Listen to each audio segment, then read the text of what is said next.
Hey Familia, Igni here. Tons of new Starforged Legends cards have been revealed since our last card review video, so we're going to talk about them. And I'm going to start off with Prime Dragon Keeper. This is the card that I revealed. If you haven't seen the video yet, I talk about the card there as well, so make sure to check that out. I just wanted to add, you guys had some good discussion about the card, namely that it works with Mega Lorcas because of the way the card is worded comes into play. Aqua Nereid makes the Prime Dragon Keeper effect ping twice, and that's super cool. Is this the Mega Lorca support that we've all been waiting for? Maybe. That's something definitely that I want to explore once the expansion comes out. But like I said, I already talked at length about the card in the reveal video, so we're gonna move on to the next one. Helblindi, neutral gold, 5 play point 5/5, enhance 7, at the end of your turn, deal 2 damage to a random enemy 2 times. I'm kinda confused as to why this card is overstated when it has an effect that doesn't have a drawback. It seems like a really big beat stick, and the fact that it's neutral makes it a little scary if you say play Alice on 4, Helblindi on 5, but it still doesn't seem as good as Hector and in the 5 slot. The Enhanced 7 effect seems like it could be impactful because it can hit board and hit face. Seems like an effective neutral beat stick that has an additional effect. It seems good, especially in Arena. I don't know if the effect is specialized enough for more constructed lists, but in Arena this card seems like really good. Lord General Romeo, Swordcraft Commander, 3 play point 2/3 silver, ward. Whenever you play a commander that originally cost 3 play points, and if this follower costs 3 play points, change this follower's cost to 2 until the end of the turn. Yet another 3 play point 2/3 ward. Seems like they're printing a lot of these lately. But this one has an incredibly specific effect. And to get the effect off consistently, it really relies on the deck being built a certain way. It reminds me of Vist in Forest, which also has quite a specific effect, but even more specific than that, and we saw that Vist didn't really see much play. But honestly, it's not that bad as a 2/3 ward for 3, and if you can get it on 5 with another 3-drop follower, say itself, because it works with itself, you can get a board of wards. It rhymes, so it must be true. And you can also get it with Leixiao for controlling sword variants, but a more likely scenario is that it might be run alongside an aggro package like Fencer or Pompous Princess, and then you can also have a ward on board for cheaper that protects your board so that you can go face. The effect is specific, but it promotes class synergy, and without the effect, the card is already a 3 play point 2/3 with ward, so I definitely think it could see play. Starseer's Telescope, Runecraft's Earth Sigil, 1 play point, bronze, Earthright, draw a card, recover 1 play point. This Earthright effect doesn't activate unless there's already an allied Earth Sigil in play. This card seems bonkers. It's a draw card, you can get it off on Witch's Cauldron, which makes it draw another card, you recover 1 play point, making it a cantrip, and your Earthright deck now is essentially playing with less cards, which means that you can draw into your Eaters more consistently, and generally having less cards is better because you just draw into your best cards that way. This card seems absolutely nuts, and I would definitely expect it to see play. Elf Song, 2 play point forest, silver spell, put 2 fairies into your hand, give all allied followers +1/+1 if at least 2 other cards are played this turn. I don't think this is a card that fits into the combo Roach package, and I think that's a good thing, because Roach has sort of dominated the identity of Forest for a long time. This seems more fitting in, say, Tempo Forest, potentially, or even better, Unlimited Fairy Works, Fairy Driver, Fairy Spam, and then you can have a bunch of scary fairies, and the spell generates fairies too, and that seems pretty good, actually. We'll see, though. That's something I want to play around with. I like it, because it doesn't support Roach, because they would rather run Fairy Circle, and it boosts potential other fun Forest archetypes. Python!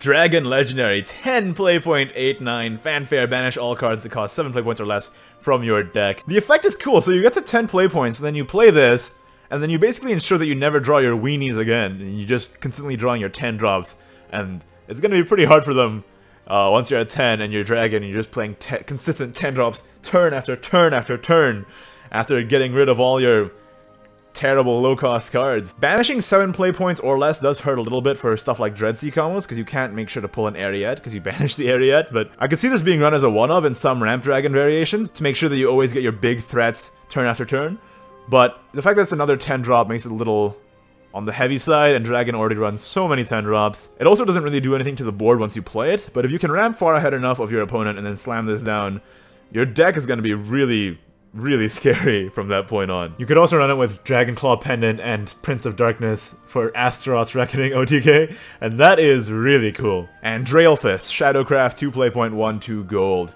Last words, draw a card, evolve, give all the followers in your hand last words, draw a card. And the card still has last words, draw a card itself. Shadow is getting a really scary amount of card draw. They already have Demon Eater and they have Soul Conversion, and this card could be the straw that breaks the camel's back if the back is not broken already. It's better than Skullcradle Widow in most situations. The only thing is that when you evolve it, it has a pretty weak stat line for 2. And you do have to spend an evolve point to get the big effect, along with the mediocre stat line may make this less flexible, but I am wary of card draw, or too much card draw. Card draw is good. Drawing cards is good. Some lists still run Skullcradle Widow, so I wouldn't be super surprised if this makes it in. Euryale, Bloodcraft, Silver, 4 play point, 2/3, Bane, Ward, Fanfare, give an allied Bloodcraft follower resistance to targeted enemy spells and effects. So this comes on curve right after, say, a Vite or a Disagreeable Demon, making that really annoying to deal with. And this itself has Bane and Ward, which makes it pretty annoying to trade into. This card seems really good. Statline is weak, but with Bane, the attack is essentially infinity if you're using it to control. And the fact that it has a ward also makes that super valuable. This one seems good. Red Hot Boots, 2 play point, Bronze Amulet for Haven, countdown 3, Fanfare, deal 3 damage to an enemy follower. Last words, deal 1 damage to a random enemy follower. So the Amulet is kind of like Haven's version of a 3 damage spell that a lot of the other classes have, say Hungering Horde, Shield of Flame, Breath of the Salamander, etc. The interesting part here is the last words, deal 1 damage to a random enemy follower, wherein you can sort of manipulate the board by the time the countdown comes down for the last words to be really impactful. The last words is a strange effect and it makes it a little fun to play around with. I think it might see play because it's really good at controlling and Haven is the control class. They just want to remove all your stuff. Cassiopeia, Forestcraft, Legendary, 6 play point, 3/3, Fanfare, deal 1 damage to a random enemy follower. X times, X equals the number of cards in your hand. It's a Will of the Forest with a body. That's pretty good. Will of the Forest is a pretty good card. The fact that it's 1 play point more expensive and it comes 1 turn later could hurt, especially since Will of the Forest is often used just to recover the board when Forest has absolutely nothing. But the fact that you're sort of developing a 3/3 body as well, yeah, it's alright. And redundant effects are a powerful tool in deck building. You know, the more consistently you can get your deck to do something, oftentimes the better. So I wouldn't be surprised if this sees play. The effect does seem like, not very bombastic for a legendary, but it could be powerful regardless. Evelisia the Fallen, neutral, silver, 2 play point, 2/1, Fanfare, deal 1 damage to the enemy leader. The 1 health makes it super vulnerable, but the stats are good and the effect is good. It could be run in super aggro lists just to ping face. I would rather play it in JO, I think that's more fun, and that could be the rise of a new meme, but it's kinda, I don't really know what to say, you know, it's sort of a vanilla-ish card. Yeah, it's a card that you can play if you want to hit the enemy face. Lux, Solar Lancer, Swordcraft, Officer, 2 play point, 1/2 gold. Fanfare, put a random commander that costs 5 play points or less from your deck into your hand. Enhance 4, then put a random commander that costs at least 6 play points from your deck into your hand. Oh my goodness, just rip Maid Leader, just absolutely destroyed. The 1 health over Maid Leader makes it so much more powerful. The fact that it's more conditional in its tutoring makes it also more powerful because then you can run bigger commanders and still pull your Alberts and your Luminous Mages.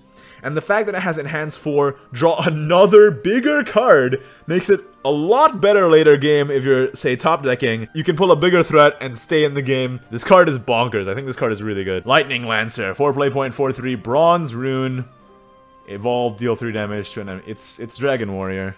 It's Dragon Warrior for Rune with the stats switched. Seems like an arena card. It doesn't fit in neutral Rune because it's not a neutral card, and in Earthright Rune it feels like you should just be running Levi instead. Andromeda, 2 play point, 2/2 gold Havencraft follower. With the evolve effect, none of your other followers can be damaged this turn, so like a 2 play point, evolve only Athena. Andromeda herself does not get affected by her own effect. The application I can think of for this card is in a board flood-centric Haven deck, so in neutral Haven, maybe you can run this to make your board more survivable for trades into wards, and then hit face and have your board stick for another turn. So yeah, I can see the application for it, but the evolve cost is a bit heavy. In Arena, this thing is going to be pretty annoying. I think it's a potential tech, not meta-defining or anything, but hey, I'm open to being wrong. Draconic Singer, Dragoncraft, 5 play point, 4/4, subtract 1 from the cost of a Dragoncraft card in your hand. Yet another class-specific synergy. Subtracting 1 from the cost of a Dragoncraft card in your hand. It just seems like Sybil is a better play almost every single time, with a better stat line, ramping, and heal. This card seems underwhelming in comparison at the same cost slot, because ramping is essentially subtracting 1, but for every turn going forward. And with a mediocre stat line, I don't think this is going to see much play. Dark Bladefiend, Shadowcraft, 5 play point, 3/5, bronze with ward.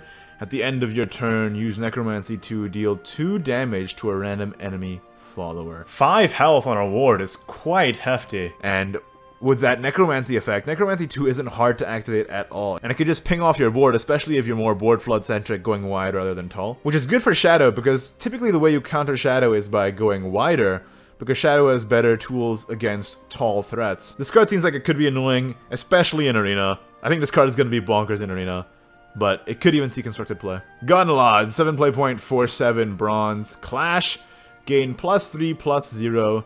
Deal 2 damage to your leader if Vengeance is not active for you. It's like a slightly bigger, slightly better Brazen Demoness. Just seems like a big beat stick, and I don't think it's going to see much play in Constructed.